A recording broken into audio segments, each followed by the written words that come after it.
Well, hello there, Jesse here, and I didn't think I'd be making another guitar-related video so soon, but my bandmate had this very interesting Warwick Corvette standard that needed some love.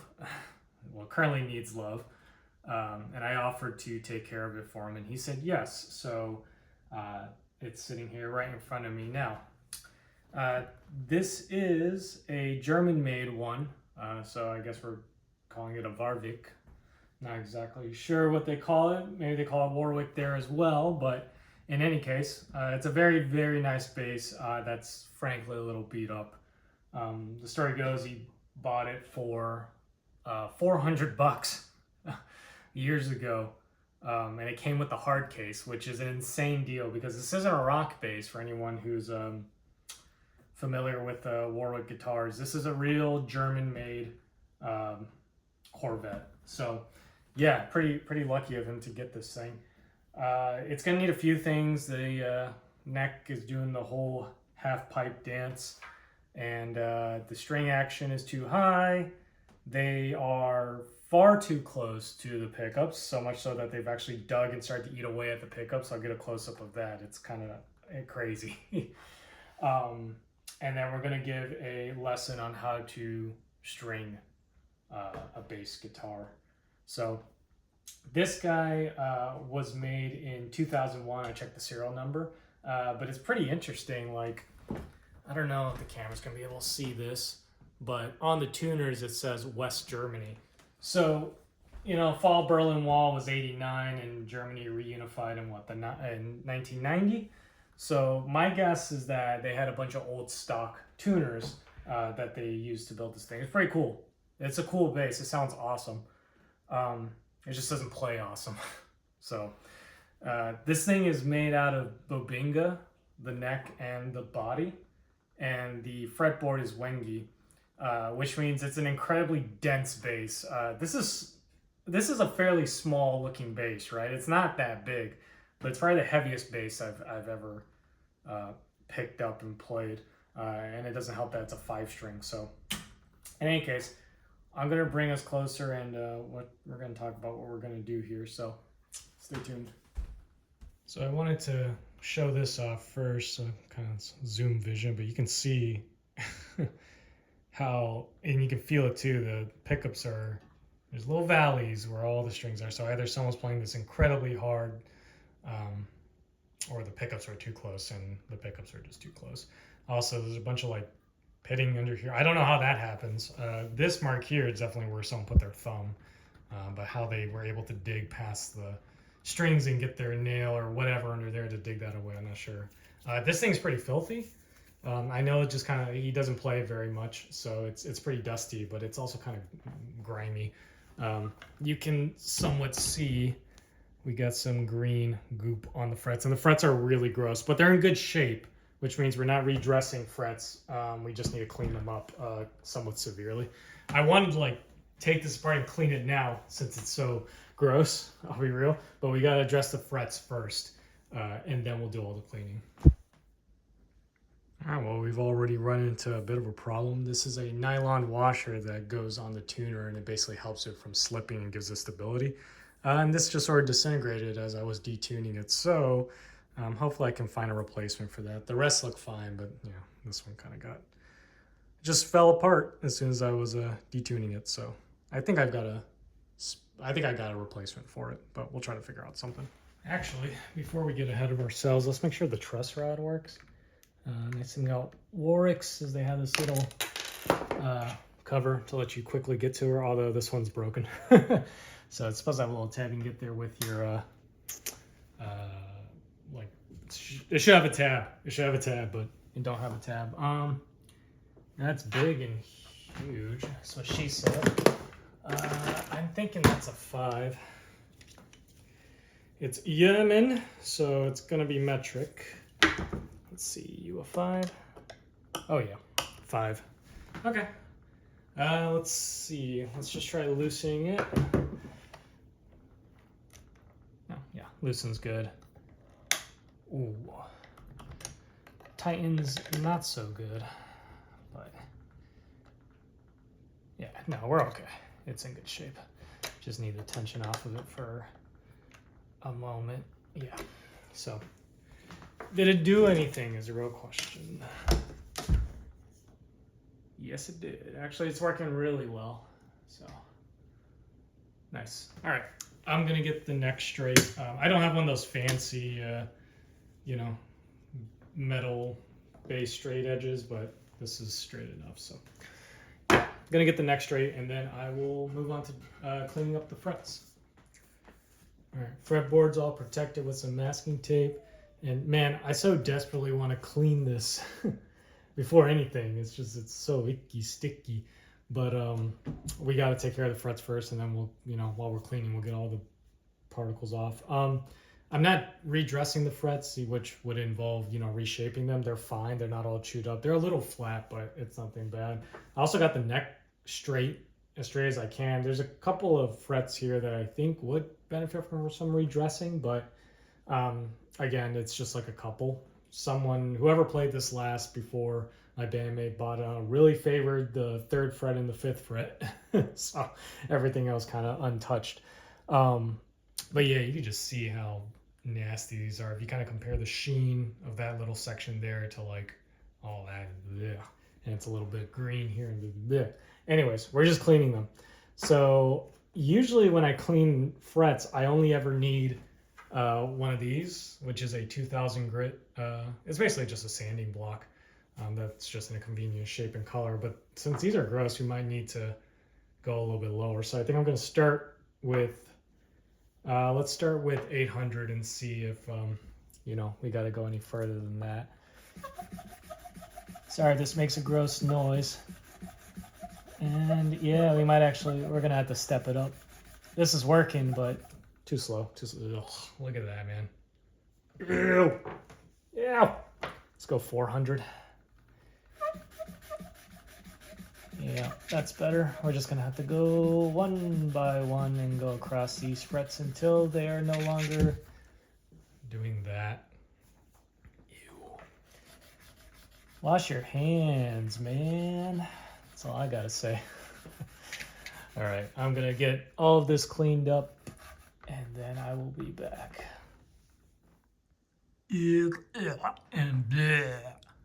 I mean, need I say more? This was bad, man. This is gross. Like, I legitimately thought these were like bronze frets or something fancy like that, just from how brown and yellow they were. But no, they're stainless steel. They were just hidden under just mounds of disgustingness. All that debris and stuff, that's just grime and dirt and human DNA. I mean, look at my hand. Look at my sanding block. It's crazy. Like, this is like worn down on the sharp edges. So yeah, man, this is bad. Please, for dear God, keep your hands clean. You don't have to wash your hands before playing your instrument, but just general hygiene, man. I'm going to give my bandmate the benefit of the doubt and say it was the previous owner's mojo that was on this thing. And for anyone who thinks this is mojo, no. Dings and cracks and war scars are mojo. This is death. This is disease. This is filth. Oh, man. So I'm going to clean up here, but that's the best I can do. Dressing the frets, as I mentioned earlier, they're actually not bad. They're pretty good. The worst one is the 1st fret. As you can maybe see, it's got some dents there. And then some of these are quite flat. So I take it back. Whoever played this before heavily was a real fan of the dusty end of the bass. So these are like somewhat, they're not horribly flat, but they are flat. So he was a real soloist. The rest of these, though, are like in perfect shape. They were just covered in nastiness, man. You know, considering what we just went through with the fretboard, I'm actually kind of scared to see how much dookie we're going to pick up on this. We're going to clean it first with simple green. This won't hurt. I'm going to try not to get on the fretboard, and then we'll do polishing, oil soap, etc. But, oh man, that was gross. I wonder if the neck was bowed just from all the weight of having pretty much what was essentially a second human on the fretboard. Oh man, I could see why maybe a lot of people don't like to work on other people's guitars. I mean, I'm not squeamish, so I didn't really put on gloves or anything. Maybe I should have, but I can see maybe why people would. I'm still complaining about it though, because it was pretty gross. I've never had to use my 400 grit that much, or even the 800 grit. It's pretty rare that I got to use the 800 grit. Like I said, it's usually just the 2000 and like maybe the 1200, but yeah, we had to go there. So this is already getting loaded up with goop and gunk. For the bridge, we're gonna like flood that with simple green. Then I got some Q-tips to dig on down in there, so not gonna worry about that for now. I'm just gonna get all around here. One of these knobs is a little weird, and I'm thinking about pulling them off anyways because they look like they got some gunk under there, and just cleaning up under there.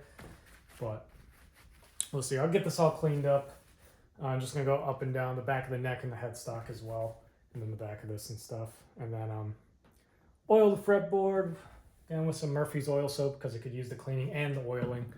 And then yeah, we'll move on from there. So yeah, the body wasn't too bad, but I mean we still got that much out of it. But I've moved on to the bridge and pickups, and they're pretty gross. I forgot to film this first part, but yeah, the area between these screws and stuff pretty bad. So out comes the toothbrush, and for the bridge, like I said, I had Q-tips and stuff, but I think it might be quicker just to get in here and brush all this crap out. The strings on this thing were just frozen in there, man. The ball ends just completely not moving, and I'm scared about this bridge in general, if I can even intonate it from how gunked up these screws are. So we'll see. I'm gonna make sure this is all dry, just so it doesn't corrode anything, so don't worry about that. But just down there, man, in the I don't know what to call it, because these are the saddles, just the part where the ball parts of the strings rests are just blech. I can't get over how gross this thing is, man. Like, I get it, but also I think this isn't even metal. It seems to be chrome plated something. I mean, it probably is metal, but or it's just corroding one or the other, just from not being kept clean, So we're gonna do all of this, make sure this is all cleaned up, and I will attempt to move these screws, and maybe I'll do that right now. Also, the tuners were all loose, every single one of them, so I had to tighten all those up. And hey, Warwick, how the fuck am I supposed to get in here to intonate this? Oh, great. All right, well, yep. Shitty bridge design, man. It's always annoying. Anyways, all right, well, I'm gonna get to this. So I actually had to give myself a break from that bridge because what I thought was corrosion was actually just a mound of human goo. So it was pretty gross. This is one of the grossest things I've worked on, base-wise, human-wise, I guess. I don't know. So I kind of had to give myself a break from that, because, this thing didn't really smell. It wasn't that gross, but after releasing some of that goo and stalagmites and shit off of that bridge, kind of released the odor, and it wasn't a pleasant one. So I need to move on to cleaning this fretboard, or else I'm gonna pass out because it's pretty bad. Wangy wood. We got a bunch of shit off those frets, so I'm gonna assume this is gonna be pretty nasty as well. But so far, let's see what we're looking at. Yeah. Gross. I think most of that was probably on the frets, to be honest. I mean, it's usually how it goes. Look at that. There was nice wood under that after all.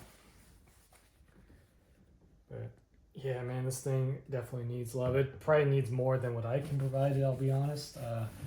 Like I said, some of these frets need to be redressed, but then also those tuners are, aside from the one that broke, the nylon washer that broke, they're a little rough. They don't turn quite as well, and they're like corroded as well, and it's actually is corrosion. That's not just human goo, although human goo is what resulted in that corrosion. So This is gonna be a real. I mean, it was a nice instrument. Don't get me wrong. It's kind of funny. You know, it was a nice instrument, and while I was playing it, my bandmate was like, "Oh yeah, it plays well." I'm like, "Oh, not really," but you know, it can get there. But, man, I was like not aware of the nastiness of this until now. Getting it like nice and close and taken apart, and you know, I'm gonna show some of this video to my bandmate. I doubt he knew how gross this thing was as well. The frets. I mean, look how nice they look now. They're all shiny, beautiful. Isn't giving me 10,000 diseases every time I touch it. So, anyways, I'm going to continue on with this. I will get back to that bridge and clean it out. Actually, here's the toothbrush I was using. This was white. I grabbed the like throwaway toothbrush, so this was white, and now it's that color. And you know, I got to get in there with the Q-tips and stuff. That's all from the bridge and the pickups and stuff. And then, yeah, we're going to open up the electronics and see what's going on in there, too. So check this out. I decided to take out the pickup just because it's pretty gross and nasty, too. But there's no foam underneath. For pickup adjustment, we just got two big honking springs. This is pretty clever. That's German engineering for you. So you don't have to rely on foam degrading or anything. Just those two big old springs, which... from what I can tell, are just sitting in there, so they can technically be replaced just by popping in the same length spring and everything, and same size. So I don't know. That's pretty cool. This is my first Warwick I've really messed with, so I don't know if they're all like that, but yeah, pretty neat. So I actually decided to take this tailpiece off just to get it more clean. I can't get over how this thing smells, man. It smells so weird. It's like just decades of sweat and grime and goop, and it's just the deeper I get into it, the more gas it releases. I don't know. It's bad. It's bad. But I thought maybe we'd take a look at these knobs and see what we're dealing with. I've actually got the tailpiece in an ultrasonic cleaner, which shouldn't hurt it. It's just got soap and water in there. So, you know, as long as I get it on dry fast enough, it should be okay. This thing does have a center de pont, so it's going to be easier to line up and, you know, get on there the right way. So yeah, they're just a little dirty, so that's not too bad. So let's get the rest of these off. I mean, these are all gross too. Man, I just can't get over how nasty this is. Like, I know nasty guitars exist and stuff, but man, I'd hate to see like the absolute, I mean, I don't know how bad this really is, you know, in comparison to some of the more nastier stuff out there, but this is like one of those guitars that just never ever was cleaned, ever. You can tell. Yeah, so those are pretty gross. I might throw those in the ultrasonic cleaner as well, but yeah, here we're just gonna clean it up. This is the one, right? That's a little. It's just gunked. It's just gunked up. Yeah. Yeah, it's just all the goop. I can't get over it. I keep talking about it because it's just like, what else is there to talk about with this thing? It's like all I'm focused on. I haven't even gotten to like the setup yet, really. It's mostly just been cleaning. So yeah, well, it's gonna smell real good when I'm done with it, and it'll play real good, and et cetera, et cetera. So I'm sure my bandmate will appreciate it, and maybe I'll make him want to play it some more, because he says he really picks up this thing whenever he jams out. He always goes for like his GNLs or his I think he just has GNLs, yeah, or even his Fenders. But these are cool. These are cool, man. They make an awesome tone. By the end, we'll hear it. My crappy playing. But, anyways, I'm gonna do all these things, and I'll be back. So I decided to take the bridge out. Oh, well, sorry. Oh, the smell. Sorry. Anyways, I decided to take the bridge out to check if you know, these screws were frozen, And unfortunately, some idiot who was in here last time fucking around stripped the crap out of those screws. So unfortunately, that is what it is. I could grab some pliers and move them, but I'm just gonna have to accept that intonation is set to whatever it is. Use the right screwdriver, man. If it's slipping and giving you a hard time, it's not the right one. Anyways, this is the bridge. It's gross. It's nasty. And I'm going to also throw this in the ultrasonic cleaner. It should be okay. And I'll blow it out with some air to make sure it's completely dry. I don't know if you can see, but the bridge is this tailpiece is a lot shinier now. It's not completely clean, but it's as best as I'm going to get it. And just to show you why you should clean your stuff, man, just really, you see all this pitting and bubbling of the metal and the chrome? That's from like your sweat and your gunk and stuff getting down there and corroding the metal. And, you know, all this green and stuff is just like oxidation and, yeah, just all nastiness, man. You know, this turned into just like, look at this cool base and watch me set it up, to like a lesson in sanitation. Anyways, at the end, I'm going to show the pile of shame, which is like all the nasty rags and stuff, so that'll be fun. Got the bridge going in the ultrasonic cleaner. Like I said, gonna make sure it's dry and everything so it doesn't corrode anymore. But let's move on to something we can knock out pretty quickly, and that's to replace the 9-volt battery in here, because this is an active base. And we actually played it a bit, and it had juice in that 9-volt, but I don't think it's ever been changed. So we might as well just change it. I've got spare 9-volts, so why not? And I'm gonna clean this cover a bit, because of course this is also just covered in goop. So, anyways, and black for some reason. It's like the black coating is coming off or something, but oh man, I'm OCD about this stuff. Like, it's got, even though you're never going to see this, it's got to be cleaned in my opinion. But inside looks all right. Oh, there was like the jack was a little crackly, but you can fix that by just putting the jack in and out a few times, and also maybe some cleaner. So this is one of these little cheap attachment that it's barely plugged in. Of course, this guy's pretty beat up, but there's not much we can do about that. This is a new, oh, it's from Meyer. So my bassist, or my bandmate replaced this. So I bought this thing in DC, and I don't know if they have Meyers out there. But we'll put a new one in there. Why not? If we can. My little weak hands can actually plug that one in. Oh, there's plastic in the way. There we go. There we go. All good. So I was able to take the bridge apart, actually, just using a flat tip, you know, just being careful not to strip the screws any more than I could. Mainly just to clean this thing. You can just see how, let's see, yeah, just how gross that is in there. Of course, just mountains of gunk came off of it. But the problem is I don't think I'm going to really be able to intonate this thing, just because I'd have to take the bridge off every time, which I can do, but I really don't want to risk stripping those screws any more than they already are. So I'm just going to kind of sort of intonate it and then call it good. You know, just kind of eyeball the intonation, and hopefully that's okay. Got the bridge going, and that's cleaner one last time. And I thought, in the meantime, I'll throw some polish on this guy. It's just the Dunlop Guitar Center and blah blah blah 65. Just makes it smell nice for one, and you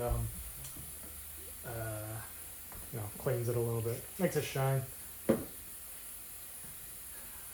One day I would like to own a Warwick. The only thing I don't like about them is this part here that I'm polishing. Some refer to it as a hot dog, a handle. I think you know what I think it looks like.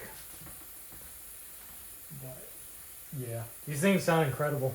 They're very unique sounding. But yeah, after I get that bridge put in, we'll put strings on it and do the actual setup. I think we're going to call this the Great Mound of Cockadookie. I think that's what Angry Video Game Nerd used to say. But yep, that's all just nastiness, including my fret erasers that are all gross too. So anyways, finally, we get to put strings on this thing. So let's get this out of the way, and I'm going to zoom in on that and teach you how to put on strings. Okay, so here we are. I've got the big fat B string. By the way, this thing has like an adjustable nut. I'm not going to mess with that. The nut, the first fret height looked fine. But anyways, get your thing through here. Go here.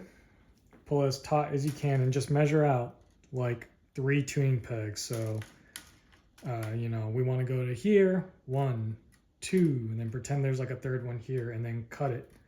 I like to go just shy of that, so like there. And please cut your strings. For bass, you kind of have to, but also for guitar, because while Tom Morello is super cool when he has all his strings flopping about, it ain't so cool when you smack yourself in the eye during a gig or another bandmate. So yeah, anyways, take your string after it's cut, plunge it into the hole, and we're gonna go 1 wrap. And you can do the first couple on your own, 2, then hold it into the nut straight down, and then just start winding. And make sure, not sure how you can see this, but make sure the rest of the wrap goes underneath in a nice neat coil pattern. Make sure to keep it taut, and just, yeah, I don't know, just make sure it doesn't make a mess. You know, they're not hanging out on top of each other or anything weird like that. This is a little sloppy. As you can see, there's still some room there, so I'm going to back off. Release the tension a bit, kind of try to scoot that up and correct myself. But as you can see, I'm trying to go all the way up to the tuning peg and then go there. And that's a lot better. And yeah, that's all it is, man. Don't just wrap. Cut your string. Yeah, etc., etc. Anyways, I'm going to go ahead and do this. I'm actually going to skip the whole setup because I really didn't think this video was going to mostly be cleaning. The only thing I'm going to say about the setup is on a 5-string, the action's going to be a little different. We're going to keep it maybe like a little higher than normal, because if it's too close, this big fat B string is going to bounce off the frets and buzz like crazy. So that's all I got to say. So anyways, oh, and then one last weird note. I think this tuner, the one with the broken nylon, I think it's a replacement because it feels a lot cheaper. I took a closer look at the nylon washer, and it's not the same as the other ones. And it also doesn't have the West Germany thing on it. So my guess is that's actually not the correct tuner, or the same tuner. Also, I'm noticing that this nut is kind of bouncing out, so I'm probably going to put the G string on just to balance it out.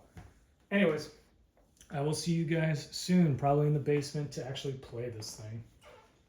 All right, so here we are in the basement with the newly cleaned and set up Warwick Corvette standard. Yeah, so the setup didn't go like perfectly. I mean, I got it to where it plays all right, but it's not where I would like it. I would like this reaction like a couple thou lower, but I can't adjust this anymore, and that would mean a neck shim, which, you know, my bandmate said he liked the way it played, or he thought it played fine before, so now it plays even better.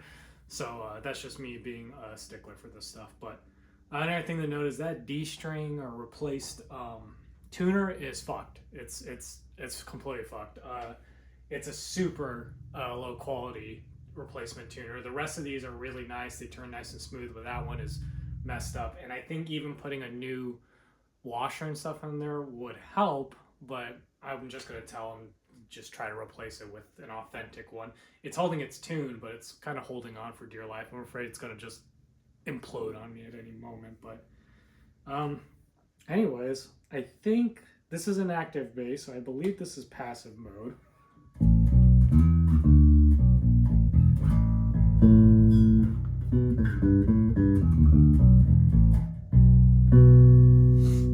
I think. And then if you push this in, should be active.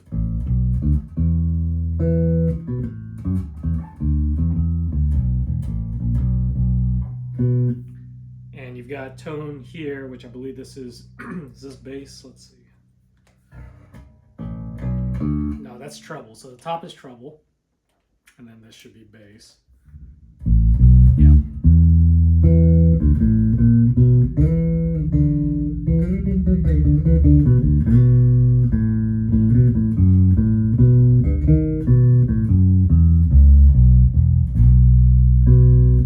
It sounds super cool. Sorry, I'm clearing my throat a lot. I ate a burrito before coming back down here. So that's everything flat in active mode. And then you've got a blend, which I don't really like. I kind of just wish there was two separate volumes, but it is what it is. So neck pickup.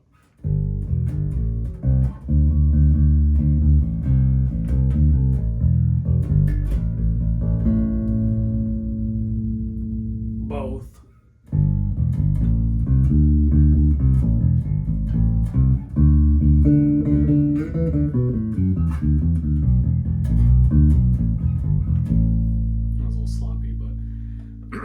And then the bridge pickup, which will sound more like a jazz thing.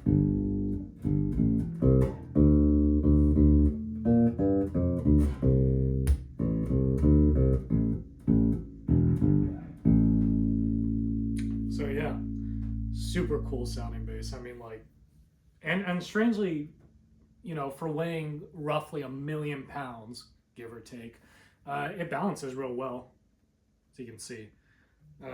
It's really comfortable to play despite also being a 5-string, which I'm not usually used to, but the neck is like really flat. Yeah, so it's fast. As you notice, I'm not really using the B string. I don't play enough 5-string to really know what to do with that.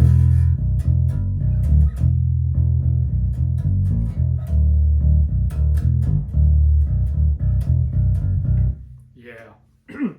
So yeah, we got the pickups far enough away so we're not just destroying them when we play. Everything's all clean. It doesn't smell like piss and shit anymore. It's shiny. The frets are now got some sort of sheen to them. I know I said I don't slap, but I've been practicing a bit, so I'm gonna turn it down a little, but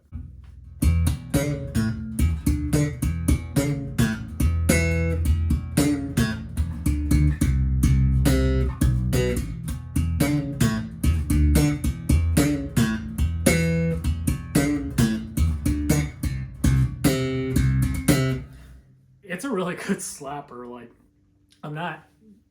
I'm super amateur at slapping, but it sounds really good. So, I mean, this thing sounds good no matter what, but yeah, that's that. So I hope my bandmate's happy with all of this.